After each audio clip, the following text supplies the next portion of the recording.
ఉండాలని ఆశపడుతున్నాను. ప్రార్థన చేసుకుందామండి. మహోన్నతుడైన మా తండ్రి, మీ మహాఘనమైన శ్రేష్టమైన అతి పవిత్రమైన నామానికి వేలాది తెలియజేస్తున్నాము. దేవా, ఈ తరుణానికి మమ్మల్ని అందరినీ మీరు నడిపించారు, అందరిని బట్టి వందనాలు. ఇప్పటివరకు మమ్మల్ని కాచి కాపాడారు, మీ భద్రతను మాకు అనుగ్రహించారు, మా పట్ల అనేకమైన మేలులు మీరు జరిగిస్తున్నారు, అందరిని బట్టి వందనాలు తెలియజేస్తాం తండ్రి. దేవా, మరి రాంబాబు రాణి కుటుంబాలను ప్రేమించి మరి వారికి ఇచ్చిన ఈ ఆశీర్వాదాన్ని బట్టి వందనాలు తెలియజేస్తున్నాను తండ్రి. దేవా, ఎందు నిమిత్తము మరి దీన్ని ఇచ్చున్నారు అన్నది దేవా మాకు తెలుసు. దేవా, మరి మీ ఆరాధనకు ఒక స్థలముగా దీన్ని చేసి దేవా మరి అనేకులను తండ్రి మీ సన్నిధానానికి ఆకర్షించాలన్న ఆలోచన వారిది. మరి వారికి ఇచ్చిన గొప్ప మనస్సును బట్టి వందనాలు తెలియజేస్తున్నాము. మరి శాశ్వతమైన మందిరము వచ్చేంత వరకు తండ్రి ఇది తండ్రి మరి మీ సన్నిధి ఇక్కడ తోడుగా ఉంచండి. అనేకులకు ఆశీర్వాదకరముగా మాదిరికరముగా ఈ స్థలాన్ని ఉంచమని ప్రాధాయపడుతున్నాను తండ్రి.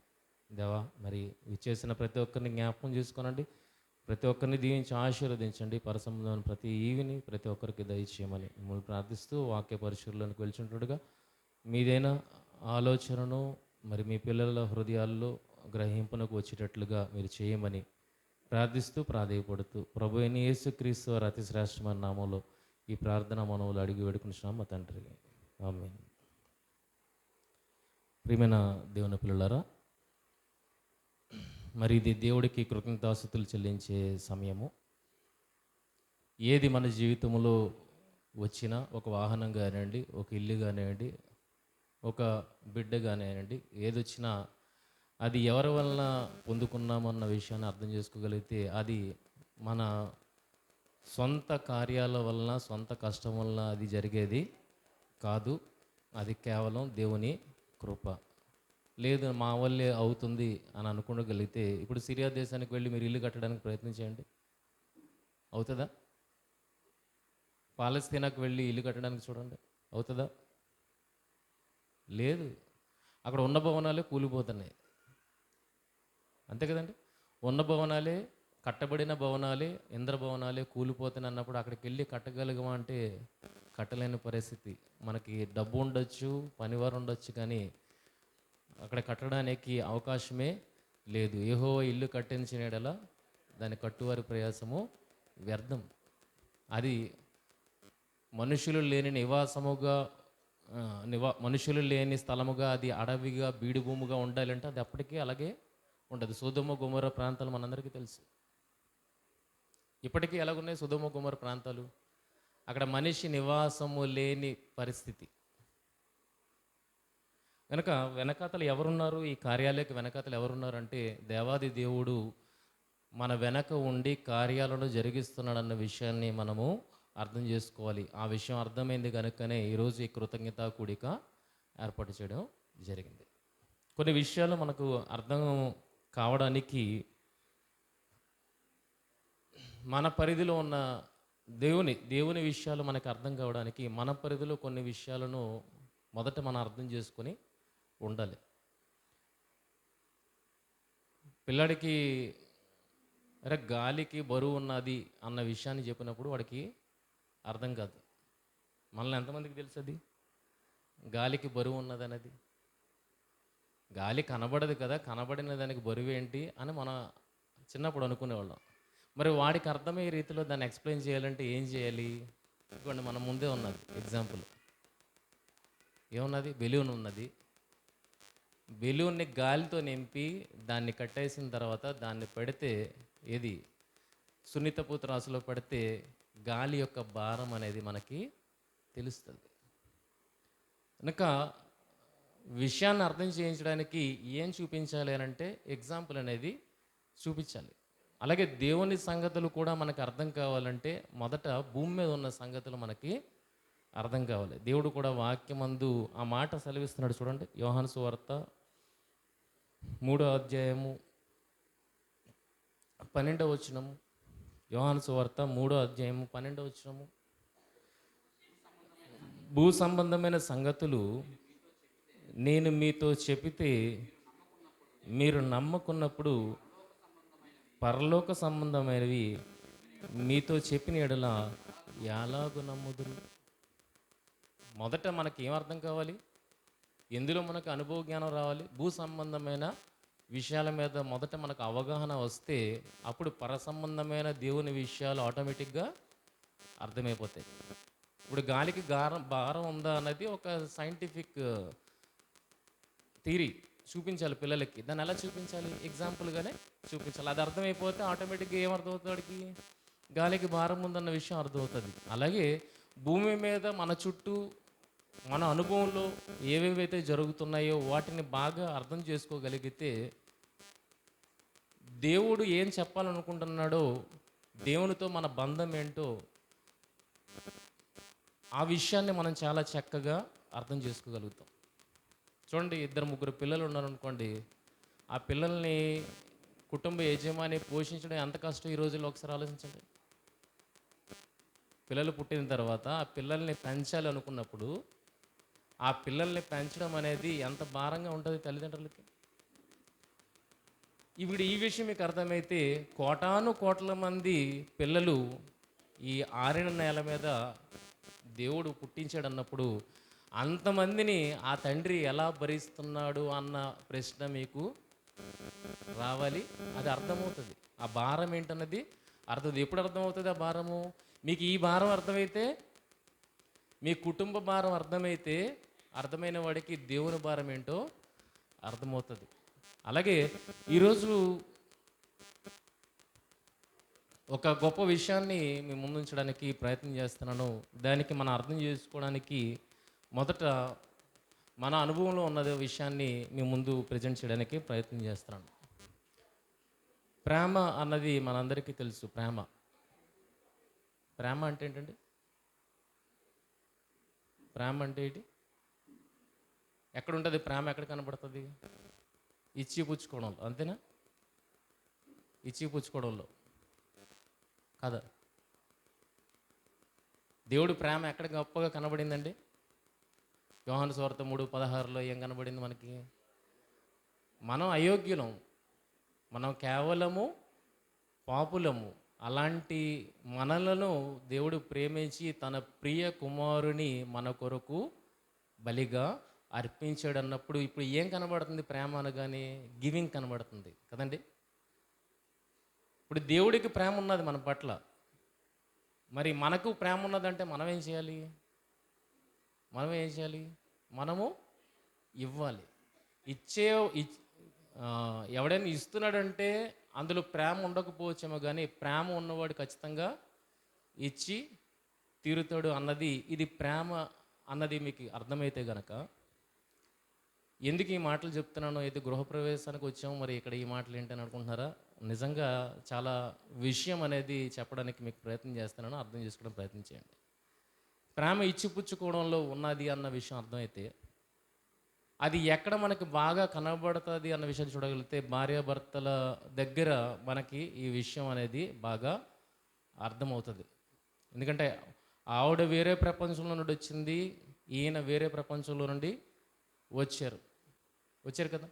వాళ్ళ ఆవిడ అలవాట్లు వేరు, ఆలోచనలు వేరు, ఈయన అలవాట్లు ఆలోచనలు వేరు. కానీ ఇద్దరూ జత చేయబడ్డారు. వివాహం అనే బంధం ద్వారా జత చేయబడ్డారు.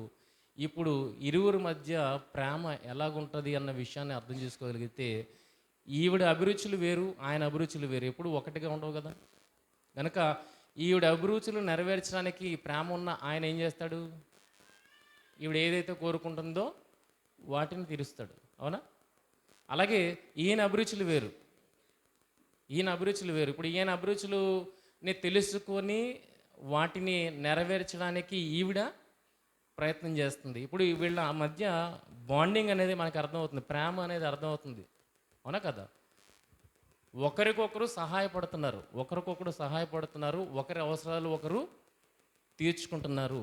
ఇది పెళ్ళైన ప్రతి ఒక్కరికి చాలా చక్కగా అర్థమవుతుంది, అవునా కదా.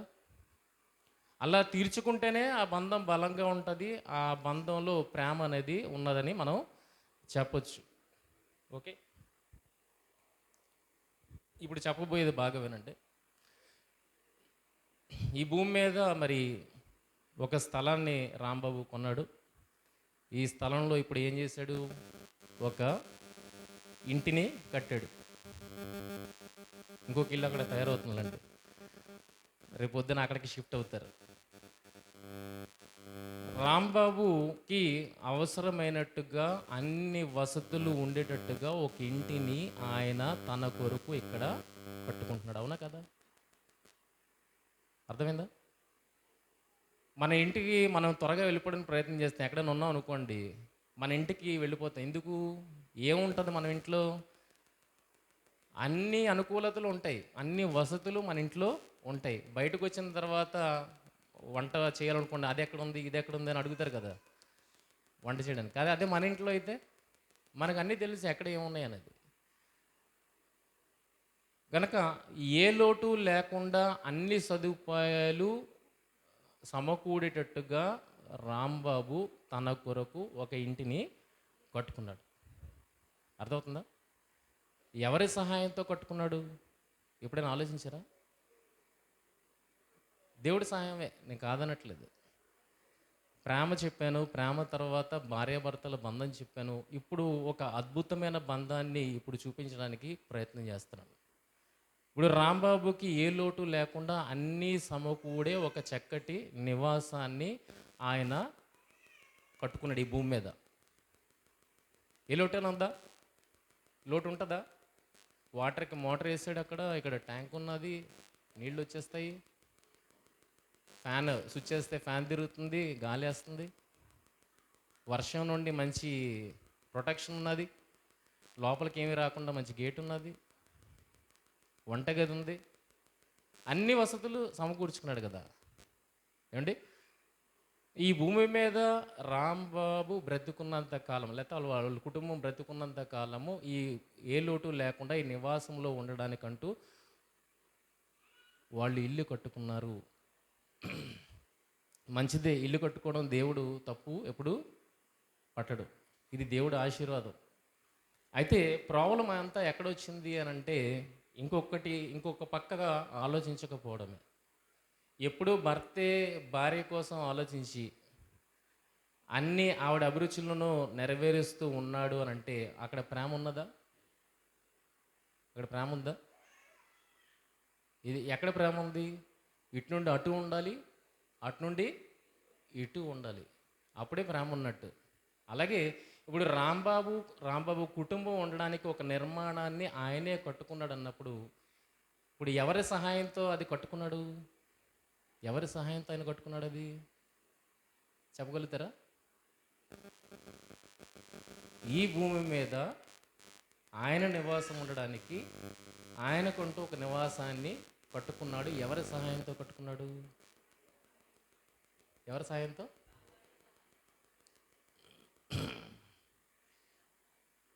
బాగా చెప్పాలి.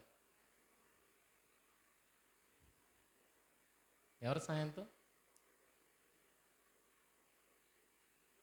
మనిషి బ్రతుకుంటేనే ఏదైనా చేయగలుగుతాడు కదండి. బ్రతికి లేకపోతే ఏం చేయగలుగుతాడు? నిశ్చలంగా పడి ఉంటాడు. ఇప్పుడు కట్టాము అంటే ఎవరిని బట్టి కట్టాం? ఎవరిని బట్టి కట్టాం? బేసిక్ లెవెలే మాట్లాడుతున్నాను, ఇంకెక్కువ నేను మాట్లాడట్లేదు. బేసిక్ లెవెల్ ఏం మాట్లాడుతున్నాను? ఎవరు కట్టారు? రాంబాబు శరీరానికి ఒక చక్కటి నివాసాన్ని, లోటుపాటులు లేని నివాసాన్ని ఎవరు కట్టారు?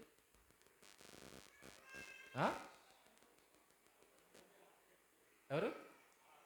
ఎస్, ఎవరు కట్టారండి? భార్యాభర్తలు అని చెప్పి ఇద్దరిని చూపించాను. ఇద్దరు ఇచ్చిపుచ్చుకోవడంలో ప్రేమ ఉన్నదని చెప్పినప్పుడు మనలో కూడా, మనము అని అంటున్నాం కదా, మనలో కూడా ఎవరున్నారు? ఇద్దరున్నారు. ఒకటి బయటికి కనబడేది, ఒకటి లోపల ఉండేది. బయటికి కనబడేది నా ఆకారం కనబడుతుంది, కానీ ఈ ఆకారాన్ని నడిపించే ఒక ఆత్మ ఉన్నది. అది అసలైన నేను. ఇది బయటకు నాకు రూపమైంది, కానీ అసలైన నేను లోపల ఉన్నాను. ఒకానొక రోజు దీన్ని విడిచి వెళ్ళిపోతాను. ఇప్పుడు ఆ ఆత్మ అయిన నేను ఈ శరీరము ఇక్కడ ఏ లోటు ఏ వసతి కొరత లేకుండా ఉండేటట్లుగా ఈ శరీరం కొరకు నివాసాన్ని కట్టాను. అర్థమైందా? అర్థమైంది కదండి. ఇప్పుడు ఆత్మకు కూడా ఏం కావాలి? ఆత్మకు కూడా ఏం కావాలి? ఇప్పుడు ఆవిడ వేరే లోకం నుండి వచ్చి వేరే ప్రాంతం నుండి వచ్చింది, ఈయనకి వేరే ప్రాంతం నుండి వచ్చాడు. ఇద్దరికి కలిపి ఏం కావాలి? నివాసం కావాలన్నప్పుడు ఇద్దరు అభిరుచులకు తగ్గట్టుగా చక్కగా కట్టుకున్నారు. రాంబాబు రాణి ఇక్కడ ఉండి చక్కగా అన్నీ వాళ్ళకు అనుకూలంగా కట్టుకున్నారు. ఆవిడ అభిరుచులు కొన్ని, ఆయన అభిరుచులు కొన్ని కలిపి ఒక నివాసం కట్టుకున్నారు అన్నప్పుడు, ఇక్కడ ఈ శరీరానికి కావలసిన నివాసాన్ని ఆత్మ సహకారంతో నువ్వు కడితే, ఇప్పుడు ఈ ఆత్మకు కూడా మరొక లోకంలో ఏం కావాలి? ఏం కావాలి? నివాసము కావాలి. ఇక్కడున్నప్పుడు ఈ భూమి మీద ఈ శరీరానికి నివాసం కావాలన్నప్పుడు సపోర్ట్ చేసింది. ఏది సపోర్ట్ చేసింది? ఈ శరీరానికి ఆత్మ సపోర్ట్ చేసింది. ఇప్పుడు ఆత్మ మళ్ళా ఈ భూమి మీద నుండి వెళ్ళిపోవాలి. వచ్చినప్పుడు ఉండిపోతున్నాడా, వెళ్ళిపోతున్నాడండి? ఉండిపోతున్నారా?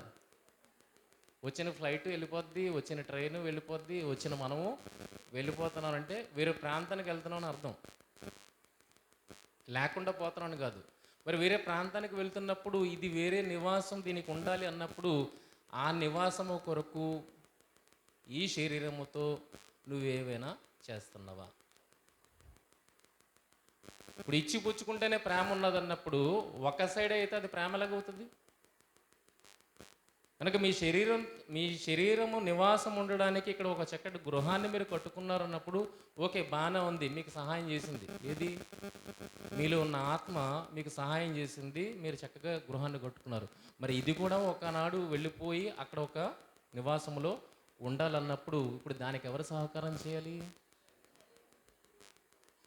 ఈ శరీరము దానికి సహకరించాలి. చూడండి ఉన్నదో లేదో. యోహాను సువార్త 17వ అధ్యాయము. యోహాను సువార్త 17వ అధ్యాయము.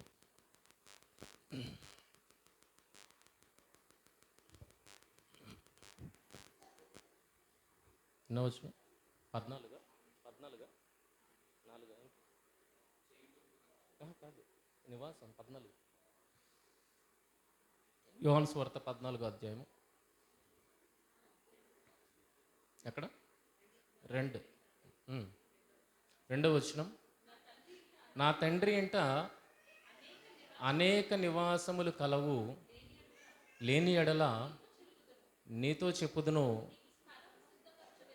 మీకు స్థలము సిద్ధపరచ వెళ్ళుచున్నాను. నేను వెళ్ళి మీకు స్థలము సిద్ధపరిచిన ఎడల నేనుండు స్థలములో మీరును ఉండులాగున మరల వచ్చి నా యొద్ద నుండుటకు మిమ్మును తీసుకొని పోదును. మనకొక నివాసం ఉంది. మన ఆత్మకి, లోనున్న వ్యక్తికి ఒక నివాసం ఉందట. దానికోసం ఎప్పుడైనా మనం ఆలోచన చేసామా? దానికి ఒక స్థలం కావాలి, దానికి ఒక నివాసము కావాలి, అది కూడా సుఖముగా ఉండాలి, ఏ కొరత లేకుండా అది ఉండాలని దానికోసము మీరు బ్రతుకున్న కాలంలో ఎప్పుడైనా ఆలోచించారా? ఆలోచించలేదంటే మీకు మీ మీద ప్రేమ లేనట్లు. అందుకని వన్ సైడ్ అది ప్రేమ కాదు.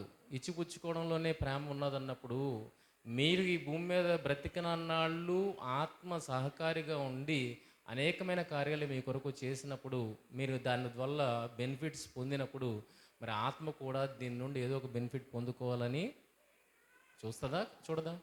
చూస్తుంది. మరి అలాంటి ఆత్మకు ఒక అవసరత ఉన్నది, ఆ అవసరత నేను తీర్చాలి అన్న ఆలోచన బ్రతుకున్న మనకు, ఈ భూమి మీద ఉన్న మనకు అర్థమవుతుందా? అసలు తెలుసా? ఆలోచించండి. ఎప్పుడైనా ఆలోచించారా? అందుకే దేవుడు తప్పుపడుతున్నాడు ఒక విషయంలో. చూడండి, ఏ విషయంలో? అది లోతు దినములు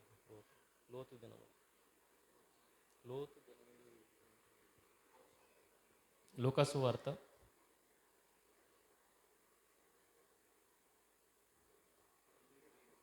17వ అధ్యాయము 28వ వచనం. లోతు దినములలో జరిగినట్లు జరుగును. జనులు చూడండి, ఇక్కడ ప్రాబ్లము దేవుడు మాట్లాడుతున్న మాటలు ఇవి. దేవుడికి ఇది ప్రాబ్లమ్గా కనబడుతుంది. ఏంటి ప్రాబ్లంగా కనబడుతుంది అంటే, జనులు తినుచు, త్రాగుచు, కొనుచు, అమ్ముచు, నారు నాటుచు, ఇండ్లు కట్టుచు నుండిరి. ఇది దేవుడికి నచ్చట్లేదు. ఎందుకు దేవుడికి నచ్చట్లేదు ఇది? అలాగనే భక్తులు ఎవరు ఇల్లులు కట్టుకోలేదా? నారు నాటలేదా? దేవుడు వారిని ఆశీర్వదించలేదా? అంటే అన్నీ జరిగాయి. మరి ఈ విషయంలో ఇక్కడ దేవుడు ఎందుకు తప్పుపడుతున్నాడు? ఎందుకు తప్పుపడుతున్నాడు అని అంటే, ఇదంతా ఒక సైడే ఉంది. ఏముంది? ఒక సైడే ఉంది. రెండో సైడ్ ఆలోచించట్లేదు. వీళ్ళందరూ ఒక సైడే ఆలోచిస్తున్నారు. కానీ ఇన్ని చేసుకున్న తర్వాత మీరు కృతజ్ఞత కలిగి ఉండగలిగితే దేవుడు దాన్ని తప్పు పట్టడు. అందుకనే ఇది కూడిక, కృతజ్ఞత కూడిక. ఇది దేవుడిచ్చిన నివాసం.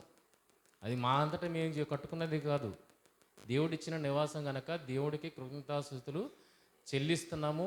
ఇందులో దేవుని సన్నిధి ఉండాలి, దేవుని ఆరాధన జరగాలన్న ఆలోచన కూడా మేము కలిగి ఉన్నాం. అంటే ఆయన ఇచ్చాడు, ఆయనకి మళ్ళీ మేము బదులు ఇస్తున్నాము. అవునా? అర్థమవుతుందా లేదా?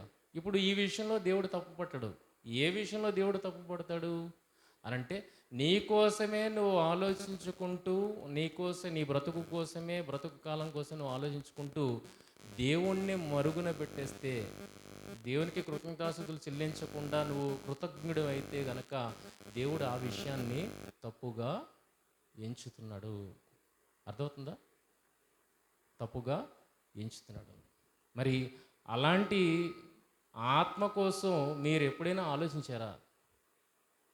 ఈ సందర్భంగా అందుకే ఈ విషయాన్ని చెప్పాను. బ్రతుకున్న మీరు ఆత్మను కలిగి మీ ప్రతి అవసరతను తీర్చుకుంటున్నారు. అది తప్పుగా మోపడం లేదు, అది దేవుడు తప్పుగా మోపడం లేదు. కానీ ఆ ఆత్మకంటూ ఒక అవసరత ఉంది, దానికంటూ ఒక నివాసం కావాలి, దానికి అన్ని సకల సౌకర్యాలు కలిగిన నివాసము కావాలని బ్రతుకున్న మీరు దాని కొరకు ఎప్పుడైనా ఆలోచన కలిగి ఉన్నారా? మరి దానికి అంతటి మంచి నివాసము మీరు ఇవ్వాలి అనుకుంటే గనక మీరు ఏం చేయాలి?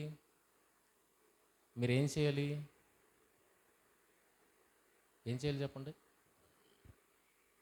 ఏం చేయాలన్నది తెలియదు. మళ్ళా ప్రశ్న మనకి కదండి, ఏం చేయాలన్నది ప్రశ్న. అందుకే దేవుడు ఏమన్నాడంటే, ఈ భూమి మీద ఇప్పుడు మనం ఈరోజు రేపు ఆదివారం కదండి, రేపు ఆదివారం ప్రతి ఒక్కరి ఇంట్లో ఏం వండుకోవాలని ఆశపడతారు? చికెన్ కానీ, మటన్ కానీ, ఫిష్ కానీ ఏదో ఒకటి వండుకోవాలని ఆశపడతారు. దానికోసం ఎప్పుడు ఆలోచిస్తారు? ఇవాళ రాత్రికి ఆలోచిస్తారు. ఇవాళ శనివారం కదా, ఇవాళ రాత్రికి ఆలోచిస్తారు రేపు ఏం వండుకోవాలని. ఆలోచించారు, బాగానే ఉంది. రేపు పలానాది వండుకుందాం అని అనుకున్నారు. ఉదయం లేచి మార్కెట్లోకి వెళ్ళిన తర్వాత దొరకలేదు అనుకోండి, ఎలా ఉంటుంది? ఆలోచించండి, ఎలా ఉంటుంది? కానీ రాత్రి అనుకున్నారు, పగలేమవుతుంది? అది ప్రత్యక్షమవుతుంది. మీరు దాన్ని తెచ్చుకొని మీ ఆకలిని తీర్చుకుంటున్నారంటే ఎంత చక్కటి నివాసయోగ్యమైనదిగా ఈ భూమిని దేవుడు తయారు చేసాడు అన్న విషయాన్ని ఒకసారి ఆలోచించండి. అవునా కదా? మీరు రాత్రి అనుకున్నారు, ఉదయానికి అది రెడీగా ఉన్నది. ఎవరు కోరుకున్నది అది రెడీగా ఉంది. అంటే ఏ నాలుక టేస్ట్ మీకు ఏది కావాలనుకున్నారో ఆ నాలుక టేస్ట్ ఎక్కడ రెడీగా ఉంది? బయట మార్కెట్లో సిద్ధంగా దేవుడు ఉంచాడు అన్న విషయాన్ని అర్థమైతే నిజంగా ఈ భూమిని ఎంత నివాసయోగ్యంగా దేవుడు మలిచాడు అన్న విషయం మనకి అర్థమవుతుంది. ప్రియమైన వర్లారా, చూడండి మంచి మాట. యెషయా గ్రంథము 45వ అధ్యాయము 18వ వచనం. యెషయా గ్రంథము 45వ అధ్యాయం 18వ వచనం.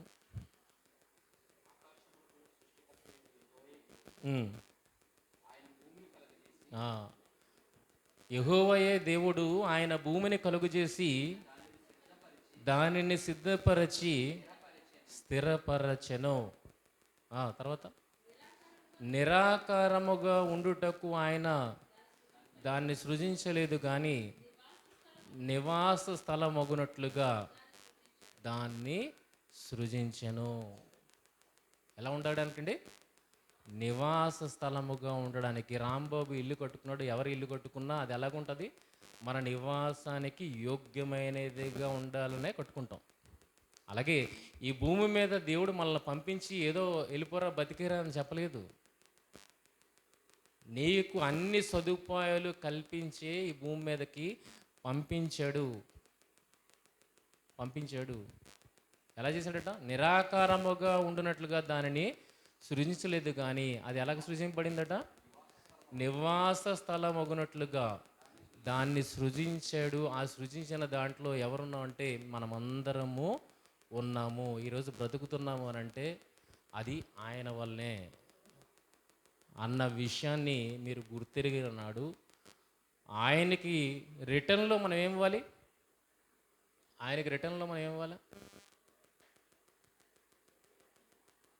ఇప్పుడు మనం ఎక్కడి నుండి ఆలోచిస్తున్నాం? శరీరానికి నివాసం దొరికేసింది. ఇప్పుడు దేనికి కావాలి నివాసం? ఆత్మకు నివాసం కావాలి. ఆత్మకు నివాసం కావాలంటే ఏం చేయాలన్నది ప్రశ్న. ఏం చేయాలనంటే అసలు నీవు నివసించడానికి నివాసయోగ్యమైనదిగా ఆయన ఈ భూమిని మలిచాడు. ఎందుకు అనంటే నీలో ఆయన నివాసము ఉండడానికి. ఎవరండి? ఆయన నువ్వు ఉండడానికి నివాస స్థలాన్ని సృష్టించాడు. ఎందుకు సృష్టించాడు అనంటే నీలో ఆయన నివాసము ఉండడానికి. కానీ నీలో ఉంచుకోకుండా నువ్వు ఎక్కడికి పంపించేస్తున్నావు ఆయన్ని? గుడుల్లోకి 4 గోడల మధ్యకి. 4 గోడల మధ్య ఖైదీ అయిన వాడు బయటికి రావడానికి ప్రయత్నం చేస్తాడా? అందులో ఉండిపోవడానికి ఇష్టపడతాడా? బయటికి రావడానికి ఇష్టపడతాను. మనమే 4 గోడల మధ్య ఉండగలమా? ఓ వారం రోజుల్లో మీరు గట్టిగా ఉండండి, చూడండి పిచ్చెక్కిపోద్ది. మనమే ఒక గదిలో ఉండకుండా బయట ప్రపంచాన్ని చూడాలి అని ఆశపడుతున్నప్పుడు దేవుడు కోరుకుంటున్నది నీ హృదయాన్ని దెబ్బతే ఆ 4 గోడల్ని కాదు. ప్రియమైన వాళ్ళరా, 4 గోడల్ని కాదు. కనుక నిన్ను ఎందుకు ఇక్కడ నివాసయోగ్యమైన స్థలముగా చేసి ఇందులో పెట్టాడు అంటే నీలో ఆయన ఉండడానికి, నివాసం ఉండడానికి. నీకైతే ఏ లోటు లేకుండా అన్ని వసతులతో కూడిన ఈ నివాసాన్ని నీకు ఇచ్చినప్పుడు నీలో దేవునికి ఎలాంటి వసతిని నువ్వు కల్పించాలంటే ఏ లోటు లేకుండా ఉండే వసతిని ఆయన నువ్వు కల్పించాలి. అలా నువ్వు కల్పించగలిగిన నాడే నీ ఆత్మ కొరకు నువ్వు ఆలోచించినట్లు, లేకపోతే నువ్వు ఆలోచించలేనట్లు. ఎందుకంటే దాన్ని సిద్ధపరుస్తుంది ఎవరు? మనంగా ఏం సిద్ధపరచుకోలేము, అది దేవుడు సిద్ధపరచాలి. మరి అలా దేవుడు సిద్ధపరచాలంటే భూమి మీద దేవుడు మనకి శరీరాన్ని ఇచ్చాడు. దేనికంటే ఆయన ఇందులో నివాసం ఉండడానికి. మొదట నీకు అన్ని వసతులు కల్పించాడు. ఇప్పుడు నువ్వేం చేయాలి? ఆయనకు అన్ని వసతులు నువ్వు కల్పించే నివాసముగా నువ్వు మారగలిగితేనే నువ్వు నీ ఆత్మ కోసము ఆలోచించినట్లు దాని కొరకు ఏ దేవుడు ఏం చేస్తాడు?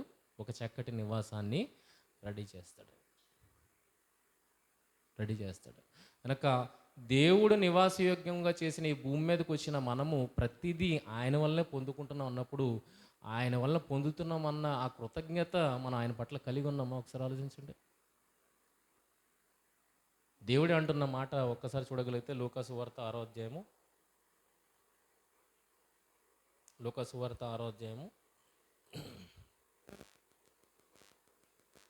35వ వచనము. మీరైతే ఎట్టి వారిని గూర్చేనను నిరాశ చేసుకొనక మీ శత్రువులను ప్రేమించుడి, మేలు చేయుడి, అప్పు ఇడి, అప్పుడు మీకు ఫలం గొప్పదే ఎండును. మీరు సర్వోన్నతిని కుమారులే ఎందురు. ఆయన కృతజ్ఞత లేని వారి ఎడలను, దుష్టుల ఎడలను. ఎలా ఉన్నారండి మనుషులు? ఇన్ని ఆయన చేస్తే ఆయన్ని పక్కన పెట్టి అన్నీ నా వల్లనే అయ్యాయి అని చెప్పుకుంటూ కృతజ్ఞత లేని వారుగా మనుషులు బ్రతికేస్తున్నారు. అందుకే అక్కడ దేవుడు ఏమన్నాడు, కృతజ్ఞత లేని వారి ఎడలను, దుష్టుల ఎడలను ఆయన ఆయన ఉపకారియే ఉన్నాడు. సూర్యుడు అందరి మీద ఉదయిస్తాడా, కొందరి మీద ఉదయిస్తాడండి? దేవుడు అది చూడ్డు. దేవుడు గొప్పవాడు, మనల్ని ప్రేమిస్తాడు కనుక ఆయన్ని ఎవరు ప్రేమించినా ఎవరు ప్రేమించకపోయినా అన్నింటినీ ఆయన దయచేస్తాడు. అన్నప్పుడు నీకు నాకు ఏముండాలంటే ఆ గుర్తింపు ఉండాలి. అది ఎవరి వలన జరిగిన కార్యం అన్న గుర్తింపు మనకు ఉండాలి. ఒకవేళ గుర్తింపులకు వస్తే నెక్స్ట్ స్టెప్ ఏంటి మనది? కృతజ్ఞత. నెక్స్ట్ స్టెప్ ఏంటండి? కృతజ్ఞత. ఆ కృతజ్ఞత చెల్లించే వారముగా ఉండాలి. నిజంగా కృతజ్ఞత నీకు ఉంటే ఏమి ఇవ్వాలని చూడు, ఏదైనా ఇచ్చేస్తావు. ఆ ప్రేమ అనేది నీకు ఉంటే గనక ఏమి ఇవ్వాలని నువ్వు చూడు, ఏదున్నా నీ దగ్గర ఏదున్నా అది ఇచ్చేస్తావు. దేవుడు ఏమన్నాడంటే సజీవ యాగముగా నీ శరీరములను ఆయనకు సమర్పించండి. ప్రేమ ఉన్నది అన్నప్పుడు ఆయన ఎవరిని ఇచ్చాడు మనకి? కుమారుడైన క్రీస్తుని మన కొరకు బలియాగంగా ఇచ్చినప్పుడు నిజంగా మనకు నిజంగా ప్రేమ ఉంటే మనం ఏమి ఇచ్చేయాలా? ఏది లెక్క చేయకుండా అన్నింటినీ ఆయనకు నువ్వు ఇచ్చిందే ప్రభువా మళ్ళీ తీసుకో అన్నట్టుగా నిన్ను నువ్వు అర్పించుకునేవాడుగా నువ్వు ఉండాలి. అలా ఉంటేనే నిన్ను నువ్వు ప్రేమించుకున్నట్టు. అర్థమవుతుందా? కనుక ఈ శరీరం నివాసం ఉండడానికి మనం చక్కటి వసతులతో గృహాన్ని నిర్మించాం. మరి లోపల ఉన్న ఆత్మ నివాసం ఉండడానికి మనం ఏం చేయాలి అని అంటే, ఈ నివాసాన్ని ఇచ్చిన దేవునికి మనం నివాసమై ఉండగలిగితే దేవుడు ఖచ్చితంగా మన ఆత్మ కూడా చక్కటి నివాసాన్ని ఇస్తాడు. ఈ విషయాన్ని గుర్తెరగండి.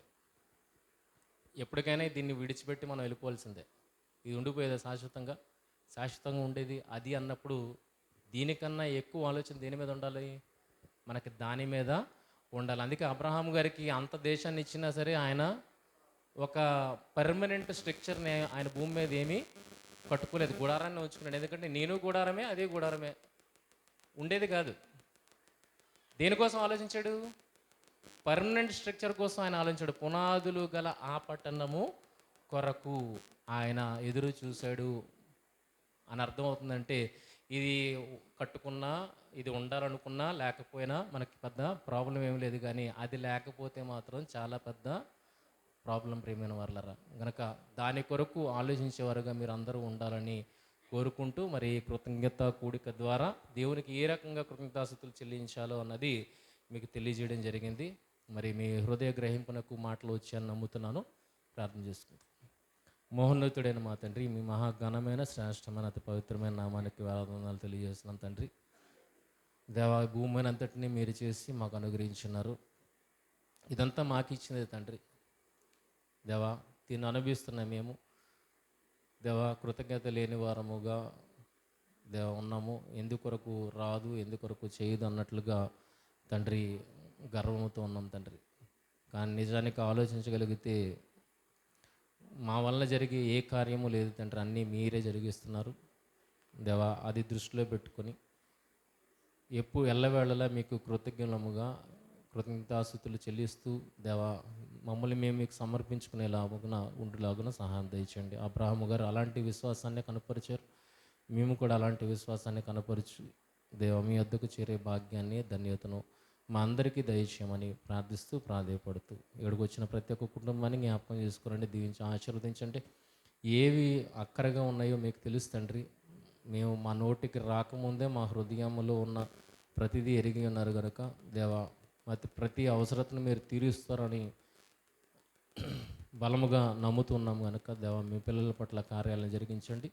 మరి రాంబాబు రాణి కుటుంబాన్ని ప్రేమించి మీరు ఇచ్చిన ఈ చక్కటి నివాసాన్ని బట్టి వందనాలు తెలియజేస్తున్నాము. ఇంకొన్ని పనులు ఉన్నాయి తండ్రి, వాటిని కూడా నిరాటంకముగా తండ్రి కొనసాగించి పరిపూర్ణ స్థితికి వచ్చి తండ్రి ఆ గృహంలో వీరు ప్రవేశించులాగున, ఆ గృహము వీరికి ఆశీర్వాదకరముగా ఉండులాగున మీరే కృప చూపించి నడిపించమని, మరి సంఘ ఆరాధన ఇక్కడ జరగడానికి మరి ఇష్టపడుతున్నాం తండ్రి.